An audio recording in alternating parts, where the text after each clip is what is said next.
ہیں فیہ تسیمون، جن سے تم آگ بھی جلاتے ہو۔ اللہ رب العالمین نے تمہارے لیے اس سے پینا اور درخت وغیرہ اور یہ سب چیزیں اللہ تعالیٰ نے اس پانی سے بنائی، اور ان درختوں سے پھر تم بعد میں لکڑی بنا کر، ایندھن بنا کر تم اس کو جلاتے بھی ہو۔ ينبت لكم به الزرع والزيتون والنخل والأعناب،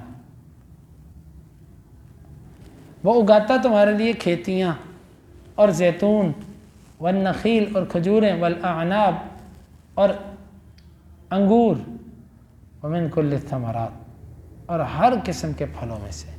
ان فی ذلک لآیۃ لقوم یتفکرون، بے شک اس میں نشانی ہے غور و فکر کرنے والی قوم کے لیے۔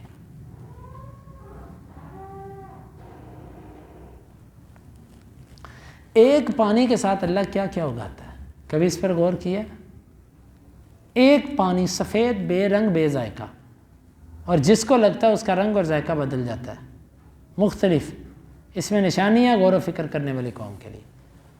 وَسَخَّرَ لَكُمُ اللَّيْلَ وَالنَّهَارَ، اور اس سے دن اور رات تمہارے تابع کر دیے، کبھی نہیں ہوا کہ ان کی ترتیب الٹ ہو گئی ہو۔ وَالشَّمْسَ وَالْقَمَرَ، اور سورج اور چاند بھی تابع کر دیے، وقت پہ آتے ہیں وقت پہ جاتے ہیں۔ وَالنُّجُومَ مُسَخَّرَاتٌ بِأَمْرِهِ، اور ستارے وہ تابع ہیں اس کے حکم کے۔ ان فی ذلک لآیات لقوم یعقلون، بے شک اس میں عقل والی قوم کے لیے نشانیاں۔ وما ذرأ لکم فی الارض، اور جو اس نے اگایا تمہارے لیے زمین میں، مختلفاً الوانہ، ان کے رنگ مختلف ہیں، زمین سے اگنے والی فصلوں کے رنگ مختلف، یہ بھی اللہ کی قدرت ہے۔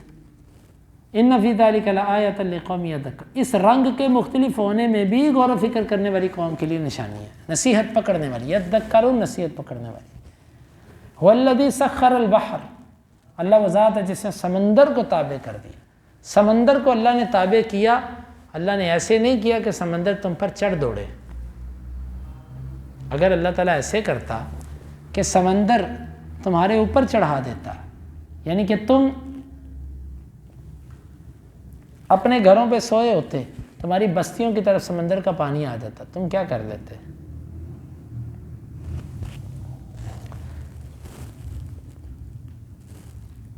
لِتَأْكُلُوا مِنْهُ لَحْمًا طَرِيًّا، تابع اس لیے بھی کیا کہ تم اس میں سواری کرو اور تاکہ سے تازہ گوشت کھاؤ، تازہ گوشت شکار کر کے لاؤ۔ وَتَسْتَخْرِجُوا مِنْهُ حِلْيَةً تَلْبَسُونَهَا، اور تم اس سے زیورات نکالو تاکہ ان کو پہنو، زینت اختیار کرنا، زیور پہننا جائز ہے۔ وَتَرَى الْفُلْكَ مَوَاخِرَ فِيهِ، اور آپ دیکھتے ہو کشتیوں کو چیرتی ہیں اس سمندر میں، کیسے پانی کے سینے کو چیر کر کشتیاں چلتی ہیں۔ وَلِتَبْتَغُوا مِنْ فَضْلِهِ وَلَعَلَّكُمْ تَشْكُرُونَ، اور تاکہ تم اس کے فضل میں سے تلاش کرو اور تاکہ تم شکر کرو۔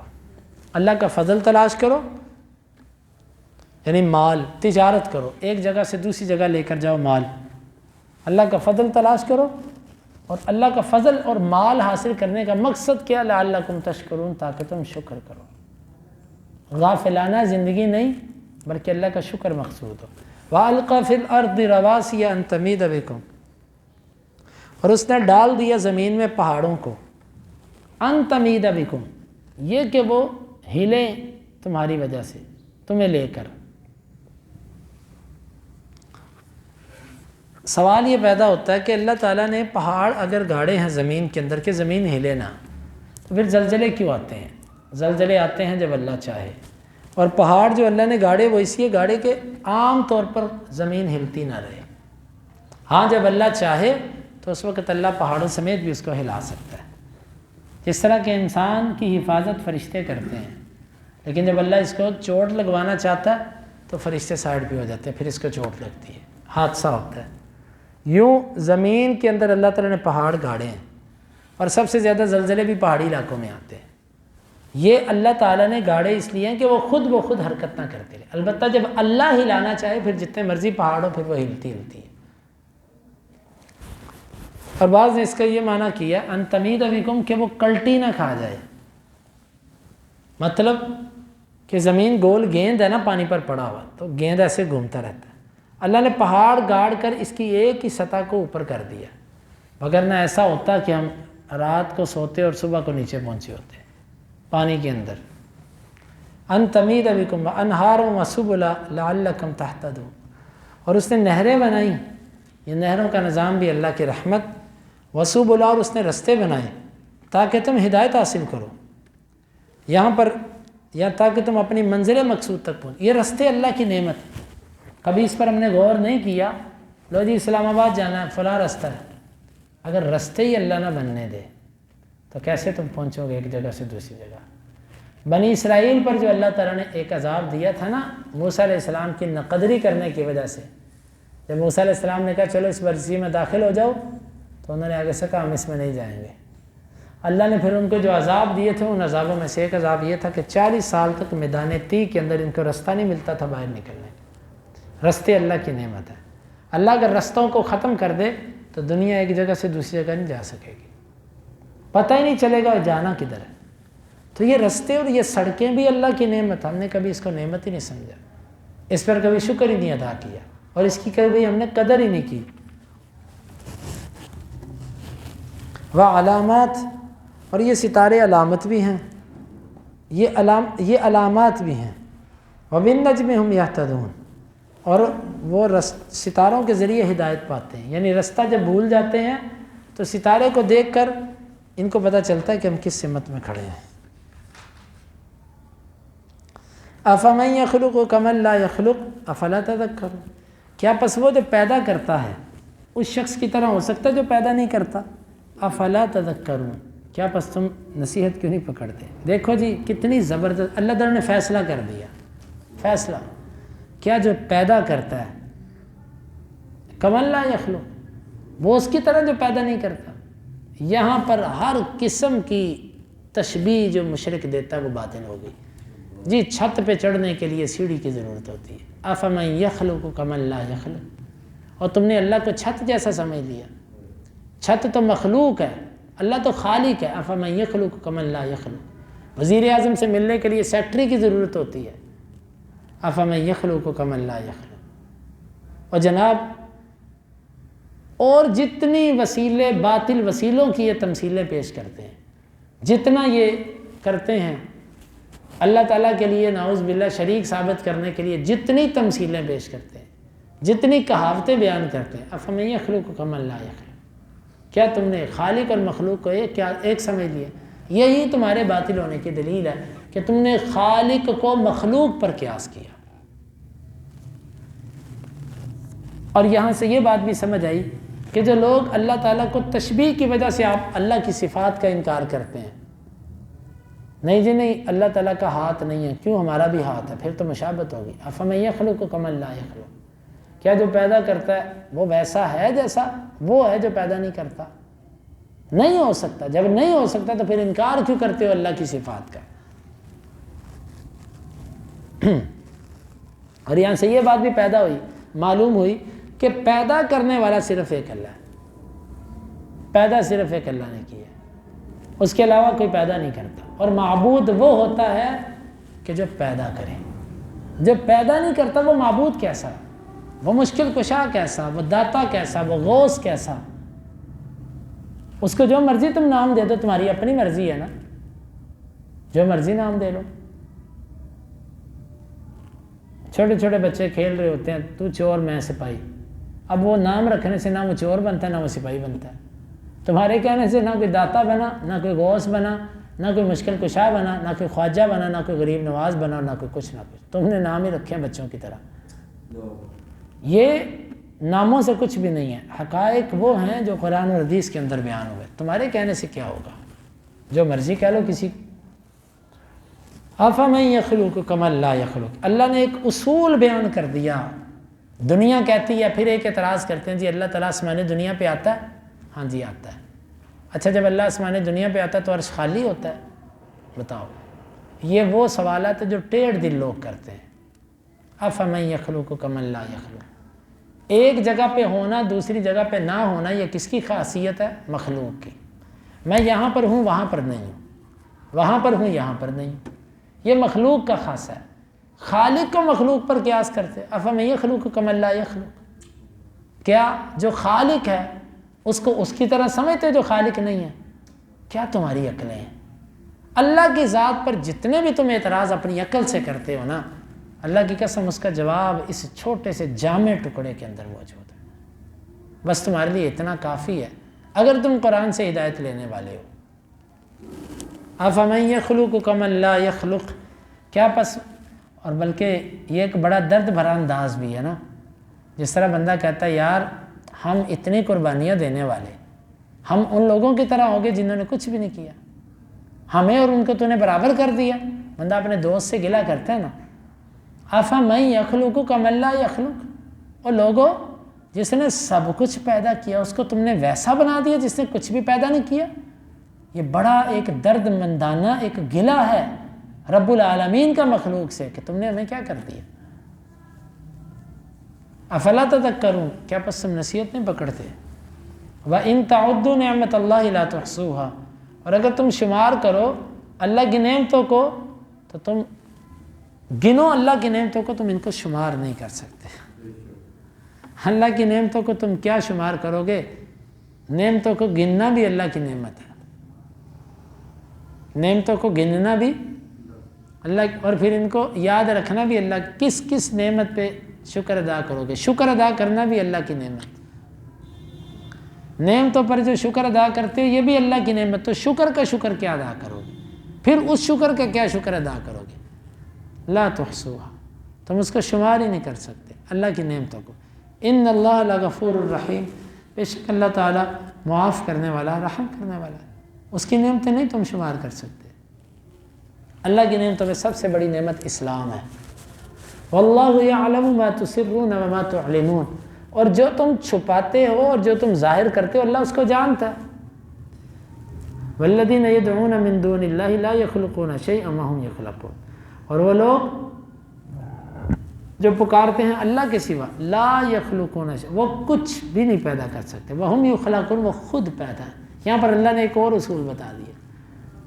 عبادت اس کی جاتی ہے جو خالق ہو، جو پیدا کرتا ہو، جو خود پیدا ہو، جو خود محتاج ہو، جو خود تنگ رستوں سے نکلا ہو، اور جو خود ان تمام مراحل سے گزرا ہو محتاجگی کے، وہ خالق کیسے ہو گیا.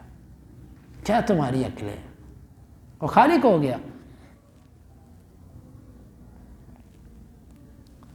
وہ کچھ بھی نہیں پیدا کر سکتے، وہ خود پیدا شدہ. دنیا کے سارے جھوٹے معبود جو بنے پھرتے ہیں، جو پیر بنے پھرتے ہیں، یا ہم ایسے کر دیں گے، ان سے کہو جاؤ اللہ کی مخلوق کو چھوڑ کے ایک مکھی بنا دو، مکھی کا ایک ویسا پر بنا دو جو اللہ کا بنایا ہوا پر ہے. مکھی کا نہیں پیدا کر سکتے.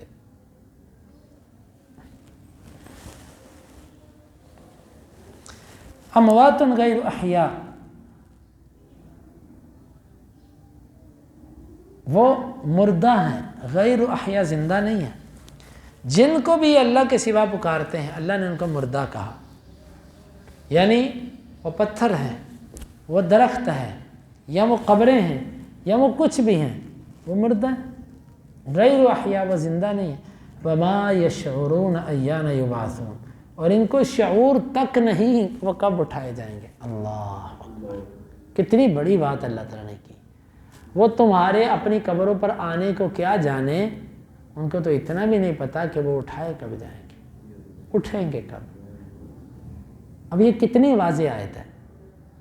تو پھر اس کے بعد بھی ہم کہیں کہ جی وہ ہماری سنتے ہیں، قبروں پر جا کر پکاریں، ان کو پتہ چلتا ہے. اللہ کہتا ہے ان کو اتنا نہیں پتا کب اٹھائے جائیں گے. وہ عزیر جن کے بارے میں مشہور ہے کہ وہ عزیر تھے، کہ جن کو 100 سال اللہ نے سلائے رکھا، 100 سال اللہ نے سلایا، دائمی موت نہیں دی تھی. ابھی اٹھا کر پوچھا کتنی دیر ٹھہرے ہو، کہا ایک دن یا دن کا کچھ حصہ. اب وہ تھا تو اللہ کا ولی نا، تو اللہ کا ولی جھوٹ تو نہیں نا بولتا. یا تو نعوذ باللہ کہو اس نے جھوٹ بولا ایک دن یا آدھا دن. اگر اللہ کا ولی جھوٹ نہیں بولتا تو پھر اس کا پتہ کیوں نہیں چلا میں 100 سال سویا.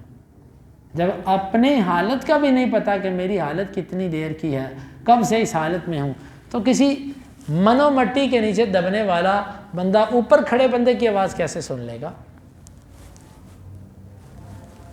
ان کو اتنا بھی نہیں پتا کہ وہ کب اٹھائے جائیں گے. اور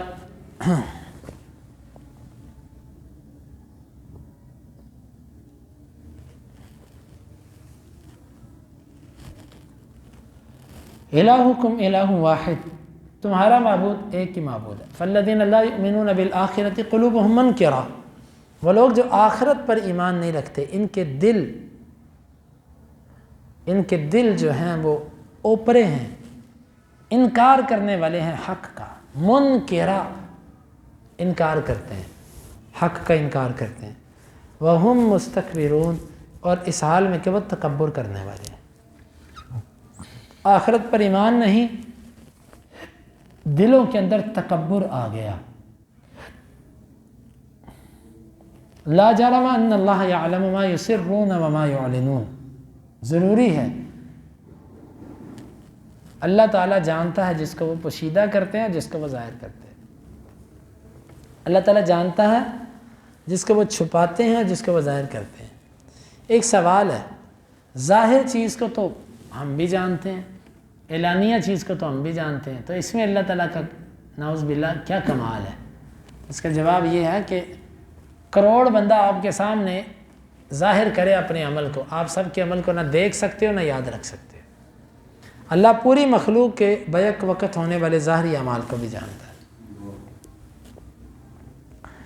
انہ لا يحب المستکبرین، بے شک وہ اللہ تکبر کرنے والوں کو پسند نہیں کرتا. وَإِذَا قِيلَ لَهُمْ مَاذَا أَنزَلَ رَبُّكُمْ قَالُوا أَسَاطِيرُ الْأَوَّلِينَ، اور جب ان سے کہا جاتا تمہارے رب نے کیا اتارا، کہتے ہیں پہلے لوگوں کی کہانیاں. ان لوگوں کی بدبختی کا اندازہ لگائیں کہ یہ قرآن کو کہتے تھے یہ کہانیاں ہیں، قوم عاد، سمود، فلاں فلاں فلاں، یہ تو کہانیاں ہیں. جب کہا جاتا ہے کہ تمہارے رب نے کیا اتارا تو کہتے ہیں پہلے لوگوں کی کہانیاں. معلوم ہوتا ہے کہ اللہ کی اتاری ہوئی چیزوں کا استخفاف اور اس کا استہزاء یہ کفار کا طریقہ رہا ہے. لِيَحْمِلُوا أَوْزَارَهُمْ كَامِلَةً يَوْمَ الْقِيَامَةِ، تاکہ وہ اٹھائیں اپنے بوجھ پورے قیامت کے دن. قیامت کے دن اپنے گناہوں کے پورے بوجھ اٹھائیں. وَمِنْ أَوْزَارِ الَّذِينَ يُضِلُّونَهُمْ بِغَيْرِ عِلْمٍ، اور ان کے بوجھ بھی اٹھائیں جن کو یہ بغیر علم کے گمراہ کرتے رہے. اکثر لوگوں کے اندر بغیر علم کے دوسروں کو گمراہ کرنے کی عادت ہوتی ہے. پتہ ہی نہیں، دلائل دوسرے فریق کے دیکھے ہی نہیں ہوئے، ایسے ہی کہہ دیا نہیں وہ ایسے ہوتے ہیں، وہ ویسے ہوتے ہیں، وہ یہ ہوتے ہیں، وہ ہوتے ہیں. یضلونہم بغیر علم، بغیر علم کے لوگوں کو گمراہ کر رہے ہیں، علم ہی نہیں ہے. اللہ تعالیٰ نے فرمایا کہ ایسے لوگ دو قسم کے بوجھ اٹھائیں گے، ایک اپنا بوجھ اور ایک دوسروں کو گمراہ کرنے کا. دوسروں کو گمراہ کرنے کا بوجھ بھی در حقیقت انہی کا بوجھ ہے، در حقیقت انہی کا بوجھ ہے. اسی لیے جو قرآن میں دوسرے مقام پر آتا ہے نا وَلَا تَزِرُ وَازِرَةٌ وِزْرَ أُخْرَىٰ، کوئی بوجھ اٹھانے والی دوسرے کا بوجھ نہیں اٹھائے گی. اور یہاں پر آتا ہے وہ دوسروں کا بوجھ اٹھائیں گے. اس میں تطبیق یہ ہے کہ یہاں پر دوسروں کا بوجھ بھی ان کا اپنا کیا دھرا ہے. دوسروں کے بوجھ کا سبب بھی یہ خود تھے، اس لیے بوجھ ان پر آیا. اور جس میں یہ سبب نہیں ہے دوسروں کے بوجھ میں، اس پر ان پر کوئی بوجھ نہیں. أَلَا سَاءَ مَا يَزِرُونَ، خبردار بڑا برا ہے جو وہ بوجھ اٹھاتے ہیں. قَدْ مَكَرَ الَّذِينَ مِن قَبْلِهِمْ، تحقیق چال چلی اللہ نے ان سے پہلے والے لوگوں کے ساتھ. فَأَتَى اللَّهُ بُنْيَانَهُم مِّنَ الْقَوَاعِدِ، پس آیا اللہ ان کی بنیادوں کو، ان کی عمارتوں کو بنیادوں سے. فَخَرَّ عَلَيْهِمُ السَّقْفُ مِنْ فَوْقِهِمْ، ان کے اوپر سے چھت گری. وَآتَاهُمُ الْعَذَابُ مِنْ حَيْثُ لَا يَشْعُرُونَ، ان کے پاس عذاب وہاں سے آیا جہاں سے ان کو شعور بھی نہیں تھا. اس آیت کی تفسیر دو طرح سے کی گئی ہے. ایک ہے کہ اللہ تعالیٰ نے یہاں پر تمثیل بیان کی ہے. تمثیل بیان کی اللہ تعالیٰ نے کہ کوئی بھی کافر ان کے بنائے ہوئے اصول اور ان کے بنائے ہوئے دین کو اللہ تعالیٰ نے یوں ان کی جڑوں سے کاٹا اور کھوکھلا کر کے رکھ دیا کہ وہ ان کے دلائل اور ان کی عمارتیں سب کی سب دھڑام ہو گئی. یا دوسرا یہ ہے کہ یہ حقیقت ہے کہ اللہ رب العالمین نے واقعی ایک قوم کا ذکر کیا کہ انہوں نے ایسے کیا تھا. اللہ تعالیٰ نے ان کو ان کی گھروں کی بنیادوں سے پکڑ کے اللہ نے ان کو تباہ کر دیا، اور عذاب اوپر سے آیا اور ان کو شعور تک نہ ہوا.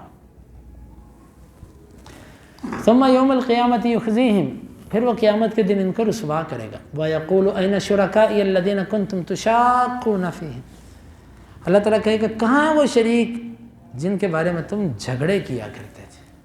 تُشَاقُّونَ فِيهِمْ، تم ان کے بارے میں جھگڑتے تھے، لڑتے تھے ہم سے. ایمان والوں سے تمہاری لڑائی ہوتی تھی، موحدین سے تمہاری جنگ رہتی تھی. نہیں، وہ کہتے تھے ایک اللہ، تم کہتے تھے نہیں فلانا بھی ہے، وہ کہتے تھے ایک اللہ، تم کہتے نہیں وہ ذاتی ہے، یہ عطائی ہے، کوئی نہ کوئی بہانہ بنا کر تم ان کے معاملے میں جھگڑتے ہی جھگڑتے تھے، کہاں ہیں وہ آج؟ لاؤ ان کو۔ قال الذین اوتوا العلم، کہیں گے علم والے، ان الخزي اليوم والسوء علی الکافرین، آج کے دن رسوائی اور برائی کافروں پر ہی ہے۔ الذین تتوفاہم الملائکۃ ظالمی انفسہم، یہ کافر وہ لوگ ہیں جن کو فوت کرتے ہیں فرشتے اس حال میں کہ وہ ظلم کرنے والے ہوتے ہیں اپنی جانوں پر۔ فرشتے ان کو فوت کرتے ہیں اس حال میں کہ وہ اپنی جانوں پر ظلم کر رہے ہوتے ہیں، یعنی کہ ظلم سے مراد کفر اور شرک۔ فرشتے جب ان کو فوت کرنے آتے ہیں تو یہ کفر اور شرک کی حالت میں ہوتے ہیں۔ فَأَلْقَوُا السَّلَمَ، پس وہ پیش کرتے ہیں اطاعت۔ القوا السلم، وہ پیش کرتے ہیں فرشتوں کو اطاعت کہ بھئی اب موقع دو، ما کننا نعمل من سوء، ہم کوئی برائی نہیں پیش کریں گے اب۔ بلا ان اللہ علیم بما کنتم تعملون، کیوں نہیں، اللہ جانتا جو تم عمل کرتے رہے۔ جب فرشتے آتے ہیں اس وقت یہ سلامتیاں پیش کرتے ہیں ان کو، ایک دفعہ امان دے دو بس۔ اللہ کہتا ہے نہیں، فادخلوا ابواب جہنم خالدین فیہا، پس تم داخل ہو جاؤ جہنم کے دروازوں سے، ہمیشہ ہمیشہ اس میں رہو۔ فلبئس مثوى المتکبرین، تکبر کرنے والوں کا بڑا برا انجام۔ تکبر، سب سے بڑا تکبر حق کو قبول نہ کرنا، حق کو دیکھنا، اس کو سمجھنا، پھر اس پہ اڑے رہنا باطل پہ، یہ سب سے بڑا تکبر۔ اللہ نے ان کو متکبر کہا جنہوں نے حق کو قبول نہیں کیا۔ وقیل للذین اتقوا ماذا انزل ربکم، اور تقوی والوں سے کہا گیا، دیکھو بات کا فرق ہے، کافروں سے کہا گیا کیا اتارا، انہوں نے کہا اساطیر الاولین، قصے کہانیاں۔ مومنوں سے کہا گیا ماذا انزل ربکم، کیا اتارا تمہارے رب نے، قالوا خیرا ای انزل خیرا، ہمارے رب نے خیر اتاری ہے۔ وہ سمجھ آئے نہ آئے وہ کہتے ہیں یہ خیر ہے، بس اس میں خیر ہی خیر ہے۔ اب خیر کو چھوڑ کے بندہ مخلوق کے پیچھے چلے، ان کے طریقے لے، ان کے بنائے ہوئے قوانین کے مطابق چلے، تو یہ تو خیر کو چھوڑ کے پھر شر کے پیچھے چل رہا ہے۔ للذین احسنوا فی ہذہ الدنیا حسنہ، ان لوگوں کے لیے جنہوں نے نیکیاں کی اس دنیا میں اچھائی ہے، نیکیاں کرنے والوں کے لیے دنیا میں بھی اچھائی، وَلَدَارُ الْآخِرَةِ خیر، البتہ آخرت کا گھر تو بہت بہتر، وَلَنِعْمَ دَارُ الْمُتَّقِينَ، البتہ بڑا اچھا ہے وہ پرہیزگاروں کا گھر، پرہیزگاروں کا گھر بہت اچھا ہے، یعنی جنت۔ وہ کیا گھر ہے؟ جنات عدن، ہمیشگی والا گھر، باغات ہمیشگی والے، یدخلونہا، وہ اس میں داخل ہوں گے، تجری من تحتہا الانہار، چلتی ہیں اس کے نیچے سے نہریں، لہم فیہا ما یشاءون، ان کے لیے اس میں وہ ہے جو وہ چاہیں گے۔ یہ اللہ کی بہت بڑی نعمت ہے، ان کے لیے وہ کچھ ہے جو وہ چاہیں گے۔ کذالک یجزی اللہ المتقین، اللہ تعالی ہر متقی کو، پرہیزگار کو یوں ہی جزا اور بدلہ دیتا ہے، یہی اس کا طریقہ ہے۔ الذین تتوفاہم الملائکہ، یہ وہ لوگ ہوتے ہیں جب ان کو فرشتے فوت کرتے ہیں طیبین، اس حال میں کہ وہ پاک ہوتے ہیں۔ یقولون سلام علیکم، وہ کہتے ہیں تم پر سلامتی ہو، ادخلوا الجنۃ بما کنتم تعملون، تم جنت میں داخل ہو جاؤ بوجہ اس کے جو تم عمل کیا کرتے تھے۔ اللہ تعالیٰ ہمیں ایسا بنا دے کہ اللہ کے فرشتے جب فوت کرنے آئیں تو وہ سلامتیاں پیش کریں اور وہ ہمیں یہ کہیں، مبارکیں دیں۔ هل ينظرون الا ان تأتيهم الملائکہ او یأتی امر ربک، وہ نہیں انتظار کر رہے مگر یہ کہ آ جائیں ان کے پاس فرشتے۔ فرشتوں کے آنے سے مراد اللہ کے فرشتے عذاب لے آئیں یا ان کی موت کے وقت پہ فرشتے آ جائیں، یہ اسی کا انتظار کر رہے ہیں۔ او یاتی امر ربک، یا تیرے رب کا حکم آ جائے، رب کے حکم سے مراد کوئی آسمانی آفت یا عذاب یا قیامت۔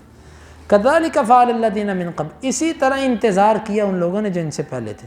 وما ظلمهم اللہ ولکن كانوا انفسهم یظلمون، اللہ نے ان پر ظلم نہیں کیا، وہ خود ہی اپنے نفسوں پر ظلم کرنے والے تھے۔ فاصابهم سیئات ما عملوا، بس پہنچی ان کو برائیاں ان اعمال کی جو انہوں نے کیے تھے۔ وحاق بهم ما كانوا به یستہزئون، اور گھیر لیا ان کو اس نے جو وہ مذاق کیا کرتے تھے۔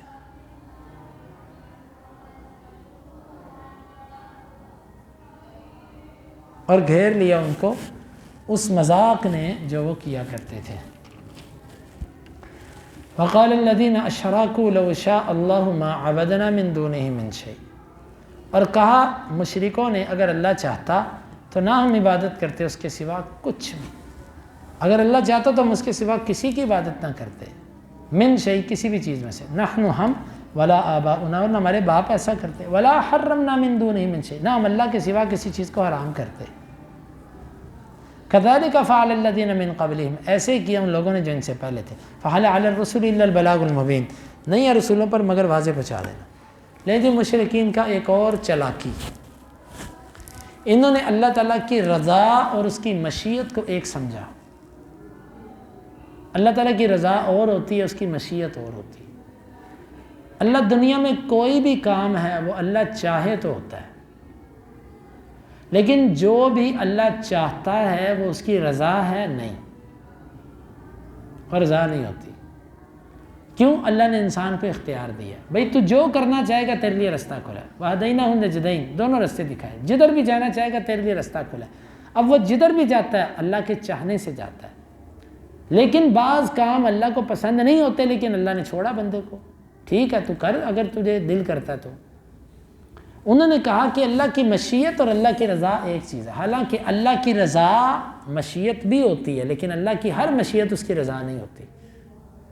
انہوں نے یہ دلیل بنائی کہ جناب اگر اللہ چاہتا تو ہم اللہ کے سوا کسی اور کی عبادت ہی نہ کرتے، اللہ کو یہ پسند ہے تو سب کچھ ہو رہا ہے نا، اتنے بڑے جو سلسلے چل رہے ہیں یہ اللہ کو پسند ہے تو ہو رہے ہیں نا۔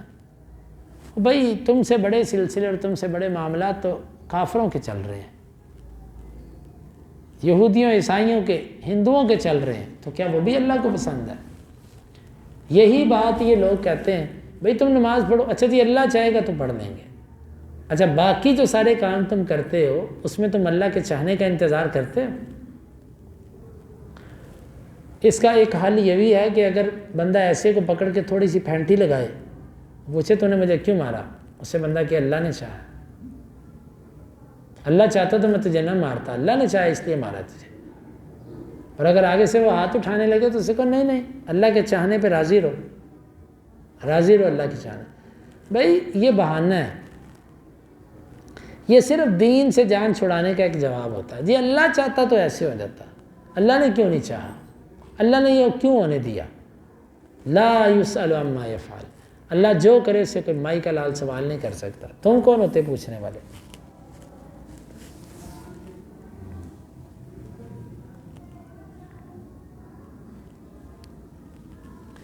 اللہ تعالیٰ کہتا ہے کذالک فعل الذین، ان سے پہلے جو لوگ تھے نا وہ بھی یوں ہی دلیلیں لاتے رہے ہیں کہ جی دیکھو جی اگر ہم غلط ہوتے تو اللہ ہمیں ایسے کرنے ہی کیوں دیتا، یعنی کہ یہ دوسرے لفظوں میں یوں کہہ لیں یہ جبریہ کا عقیدہ ہے، یہ نظریہ ان کا یہ ہے کہ اللہ ہم پر جبر کرتا نا، پھر ان کی وہ سوچ ہے۔ رسولوں پر صرف واضح پہنچا دینا، وَلَقَدْ بَعَثْنَا فِي كُلِّ أُمَّةٍ رَسُولًا، اور یقیناً ہم نے بھیجا ہر امت کے اندر ایک رسول، أَنِ اعْبُدُوا اللَّهَ وَاجْتَنِبُوا الطَّاغُوتَ، اس رسول نے کیا کہا؟ تم اللہ کی عبادت کرو اور طاغوت سے بچو۔ طاغوت ہر وہ چیز جو یہ طغا سے ہے، طغا کا مطلب ہوتا ہے سرکشی کرنا، اپنی حدوں سے باہر نکل، ہر وہ چیز جو اپنی حدود سے باہر نکل جائے اس کو طاغوت کہہ دیا جاتا ہے۔ اللہ کی بنائی ہوئی حدوں سے جو باہر نکل جائے طاغی، طغا، یہ سرکش ہو گیا، حد سے نکل گیا۔ اور تم طاغوت سے بچو، ہر اس سے بچو کہ جو اپنی حدوں سے باہر نکل گیا ہوا ہے۔ اس میں ہر اللہ کی نافرمانی، فسق و فجور طاغوت کے اندر آ جاتا ہے۔ فَمِنْهُمْ مَنْ هَدَى اللَّهَ وَمِنْهُمْ مَنْ حَقَّتْ عَلَيْهِ الضَّلَالَةُ، پس ان میں سے بعض وہ ہیں جن کو اللہ نے ہدایت دی اور بعض وہ ہیں جن پر گمراہی ثابت ہو گئی۔ فَسِيرُوا فِي الْأَرْضِ، اچھا گمراہی ثابت ہو گئی، اس لفظوں پہ ذرا غور کرے، یعنی اللہ نے گمراہ نہیں کیا، اللہ نے لکھا تھا کہ اس نے گمراہ ہونا ہے، وہ گمراہ ہوا، پس وہ لکھا ہوا ثابت ہو گیا، گمراہی ثابت ہو گئی۔ سمجھ آئی بات کی؟ جس طرح بندہ کسی کے بارے میں ایک رائے لکھ دیتا ہے، سال بعد اس نے ایسے کرنا ہے، وہ ویسے ہی کرتا ہے، وہ کہتا ہے میری بات ثابت ہو گئی، یہ مطلب ہے اس کا، یعنی اللہ نے ان پر کوئی زبردستی نہیں کی ان کو گمراہ کرنے میں۔ فسیروا فی الارض فانظروا کیف کان عاقبۃ المکذبین، پس تم چلو زمین پہ، تم دیکھو جھٹلانے والوں کا انجام کیسا ہوا۔ ان تحرص علی ہداہم، اگر تو حرص کرے گا ان کی ہدایت پر، فإن اللہ لا یہدی من یضل وما لهم من ناصرین، پس اللہ تعالیٰ نہیں ہدایت دیتا اس کو جسے وہ گمراہ کر دے، وما لهم من ناصرین، اور نہیں ہے ان کے لیے کوئی مددگار۔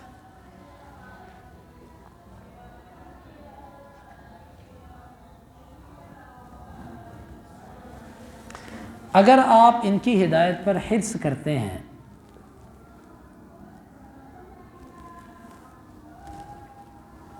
تو اللہ تعالیٰ نہیں ہدایت دیتا من یضل، جسے وہ گمراہ کر دے، وما لهم من ناصرین، اور ان کے لیے کوئی مددگار نہیں۔ آپ جتنا مرضی حرص کریں ان کی ہدایت پر، جس کو اللہ گمراہ کرے اس کو کوئی ہدایت نہیں دے سکتا۔ اب یہ نبی صلی اللہ علیہ وآلہ وسلم دیکھیں، اللہ کے سب سے برگزیدہ بندے ہیں۔ اللہ تعالیٰ کے بعد اگر کوئی مخلوق میں افضل اللہ نے مخلوق پیدا کی تو محمد مصطفیٰ صلی اللہ علیہ وسلم، ان کو بھی کہا آپ حرص بھی کرو تو آپ ان کو ہدایت نہیں دے سکتے۔ تو لہذا یہ جھوٹے پیر اور یہ غلو پر مبنی اشعار جس میں توہین ہے، کہ جس میں یہ کہا جاتا ہے فلانا تقدیر بدل دیتا ہے، فلانا جناب ایک نظر کرے تو مقدر بدل جاتے ہیں، فلانا یہ سب کے سب مبالغے ہیں، اور یہ جھوٹ ہے، اور یہ انبیاء اور اللہ تعالیٰ کی توہین ہے۔ آپ چاہو بھی ان کی ہدایت تو اللہ اس کو ہدایت نہیں دیتا، اور جب اللہ تعالیٰ اتنا مضبوط ہے اپنے فیصلوں میں، کوئی زبردستی اس سے سفارش بھی نہیں کر سکتا، یہ ہم سفارش کروا لیں گے، یہ خلط ملط کر دیتے ہیں حقائق کو۔ اللہ کے نبی صلی اللہ علیہ وسلم کو اللہ تعالیٰ راضی کرے گا سفارش پہ، لیکن راضی کرے گا ضرور، لیکن سفارش اسی کی ہوگی جس کی اللہ چاہے گا۔ یہ کیا ہوا کہ نبی صلی اللہ علیہ وسلم نے فرمایا نہیں من بطأ بہ نسبہ لم یسرع، من بطأ بہ عملہ لم یسرعہ نسبہ، جس کے عمل نے اس کو پیچھے چھوڑ دیا اس کا نسب اس کو آگے نہیں لے جا سکتا، کہ یہ فلاں قوم کا فرد ہے لہٰذا اس کو بخش دو، یہ نہیں ہو سکتا۔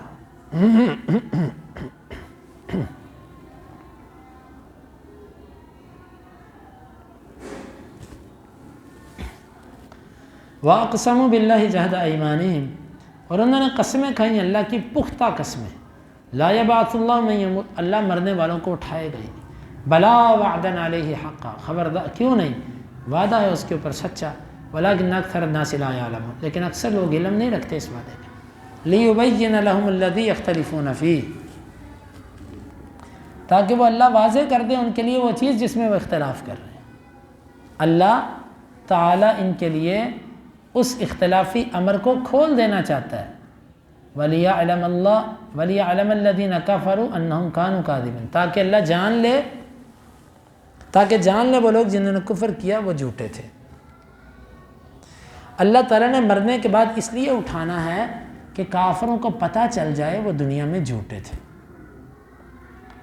اگر اللہ تعالیٰ جھوٹے کو جھوٹا نہ ثابت کرے، اس کو سزا نہ دے، تو پھر دنیا میں یہ سب نظام قائم کرنے کا پورا حق ادا نہیں ہوتا۔ اللہ تعالیٰ نے یہ رکھا ہی اس لیے کہ ایک دن فیصلہ کروں گا میں ان میں سچا کون ہے اور جھوٹا کون ہے۔ انما قولنا لشیء اذا اردناه ان نقول له کن فیکون، یقیناً ہمارا کہنا کسی چیز کو جب ہم اس کا ارادہ کرتے ہیں کہ ہو جا، بس وہ ہو جاتا ہے۔ ہمیں کسی کام کو کرتے ہوئے کچھ دیر نہیں۔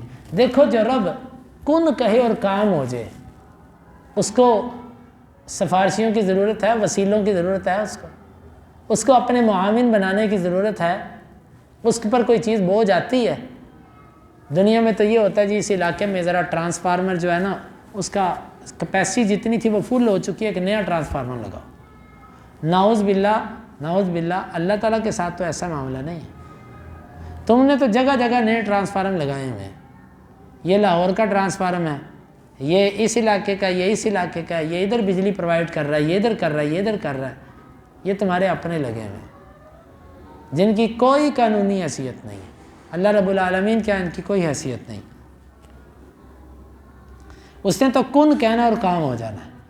والذین ہاجروا فی اللہ، من بعد ما ظلموا لنبوئنهم فی الدنیا حسنہ، وہ لوگ جنہوں نے ہجرت کی اللہ کے راستے میں بعد اس کے کہ جب ان پر ظلم کیا گیا، مظلوم ہونے کے بعد اللہ کے راستے میں انہوں نے ہجرت کی، ہم ضرور بھی ضرور ان کو ٹھکانہ دیں گے دنیا میں اچھا، وَلَأَجْرُ الْآخِرَةِ اکبر، البتہ آخرت کا اجر بہت بڑا ہے، لو کانوا یعلمون، کاش کہ وہ جانیں، کاش کہ یہ جان لے کہ آخرت کا اجر کتنا ہے۔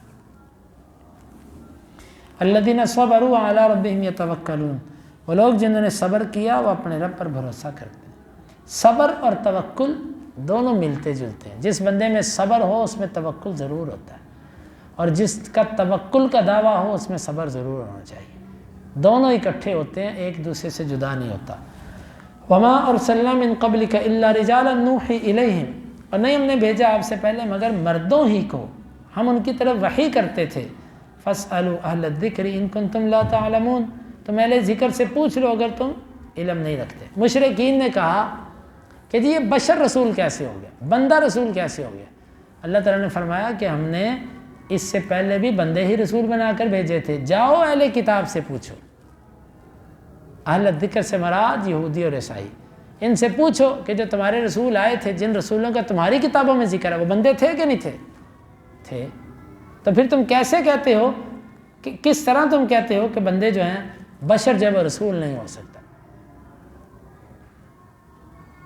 یہ ہے اس آیت کا اصل مطلب۔ لیکن وہ کیا کہتے ہیں کہ اندھے کو اندھیرے میں بڑی دور کی سوجی، بعض لوگوں نے اسے تقلید کا استدلال کر لیا، وہ کہنے لگے جی تقلید ثابت ہو گئی۔ اچھا جی تقلید کیسے ثابت ہو گئی؟ اس میں تقلید کا کیا لفظ ہے جی؟ اس میں ہے فاسألوا، تم سوال کرو۔ سب سے پہلی تو بات یہ کہ کیا سوال اور تقلید ایک چیز ہے؟ سوال تو اللہ کے رسول نے بھی جبریل امین سے کیے ہیں۔ جبریل یہ کیا ہے؟ یہ معراج کی رات جب آپ گئے ہیں، آپ جبریل امین سے پوچھتے تھے نا کہ جبریل یہ کون ہے، یہ کیا ہے؟ تو آپ بھی جبریل کے سے سوال کرتے تھے، کیا نعوذ باللہ آپ جبریل کے مقلد ہو گئے؟ صحابہ کرام اللہ کے نبی سے سب سے سوال کرتے تھے، تو کیا صحابہ سارے اللہ کے نبی کے مقلد ہو گئے؟ اچھا اگر صحابہ سارے مقلد ہو گئے اور امام ابو حنیفہ مجتہد ہیں، سوچنے کی بات ہے، صحابہ سارے مقلد ہو گئے اور امام صاحب مجتہد ہی رہے، عجیب ہے۔ حالانکہ الجرح والتعدیل کے مقدمہ میں ابن ابی حاتم کی جو کتاب ہے اس میں امام سفیان ثوری کا قول ہے۔ ان سے پوچھا گیا ابو حنیفہ رحمہ اللہ کے بارے میں، وہ کہتے ہیں ہاں یہ مجھ سے ملا کرتا تھا، کان یسألنی وما کنت اسألہ، ابو حنیفہ میرے سے بعض مسائل پوچھا کرتا تھا، میں نے اس سے کبھی سوال نہیں کیا تھا۔ یہ سفیان ثوری کا قول ہے جو کوفی امام تھے بہت بڑے، اور امام ابو حنیفہ بھی کوفے کے تھے، تو سفیان ثوری رحمہ اللہ سے امام ابو حنیفہ سوالات کرتے تھے۔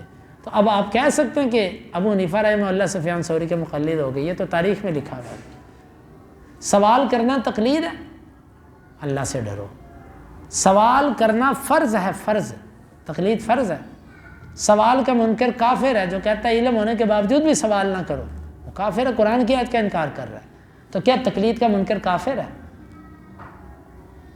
سوال تو ہر چیز کے بارے میں ہوتا ہے اور ہر ایک کے لیے ہوتا ہے۔ تم کہتے ہو تقلید منصوص مسائل میں نہیں ہوتی، تقلید ان مسائل میں ہے جو واضح قرآن حدیث میں نہیں ہے، تو کیا سوال بھی صرف انہی مسائل پہ ہو سکتا ہے جو قرآن حدیث میں نہیں ہے؟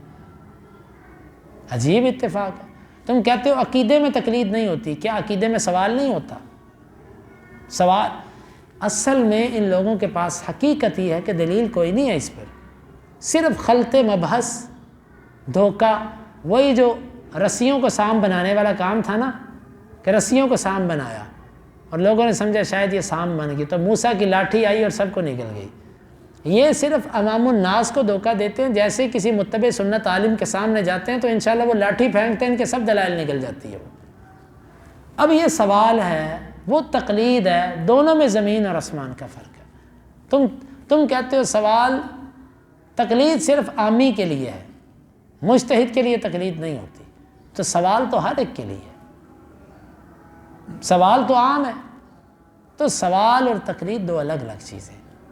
بعض علماء نے اگر سوال اور تقلید کو ایک کہا ہے تو یہ ان علماء کا مسئلہ ہے، قرآن اور حدیث میں تو دونوں چیزیں الگ الگ ہیں۔ اور پھر اگلی بات، چلو تم اگر اہل ذکر سے مراد لیتے ہی ہو 4 اماموں کی تقلید، تو تمہیں کس نے کہا کہ امام ابو حنیفہ کی تقلید کرو؟ اہل ذکر صرف امام ابو حنیفہ ہے، یا صرف امام مالک ہے، یا صرف امام شافعی ہیں، یا صرف احمد بن حنبل، ان 4 کے سوا کوئی اہل ذکر ہی نہیں آیا۔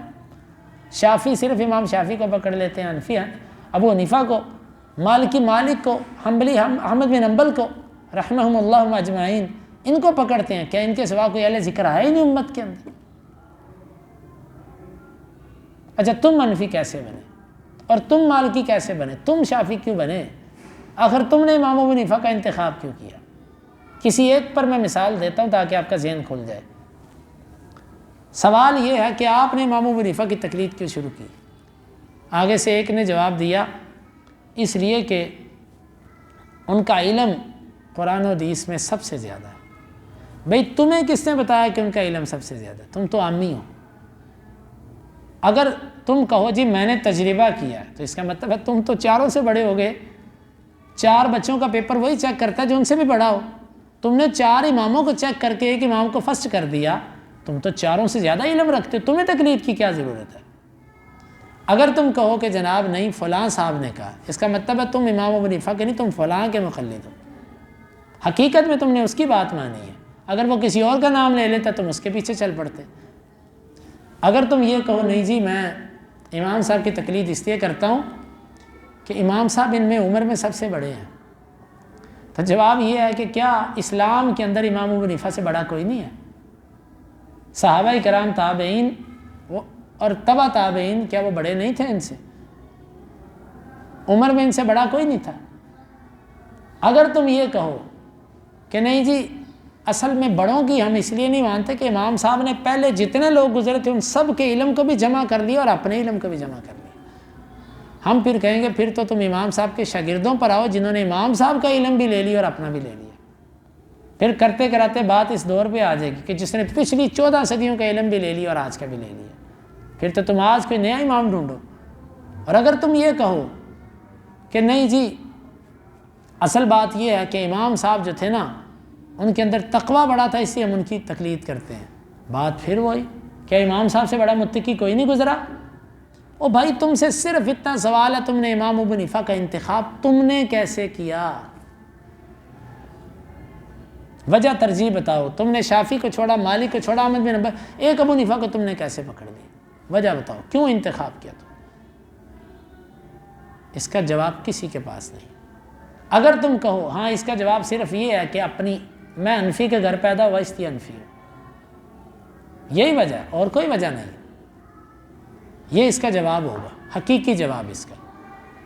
اگر آپ کہتے ہو علم کی بات تو میں تمہیں ایک مناظرہ سناتا ہوں جو مناظرہ بسند صحیح ہے، اگر اس کی سند ثابت نہ ہو تو میں ذمہ دار ہوں۔ یہ مناظرہ ہوا تھا امام محمد کا اور امام شافعی رحمہ اللہ کا۔ امام محمد جو امام ابو حنیفہ کے شاگرد تھے اور امام شافعی محمد بن ادریس الشافعی۔ امام محمد نے کہا صاحبنا اعلم ام صاحبک، بتاؤ بات کوئی ہوئی کسی مسئلے پر، یہ امام زابی نے بھی لکھا ہے اور دیگر حدیث کی کتابوں میں بس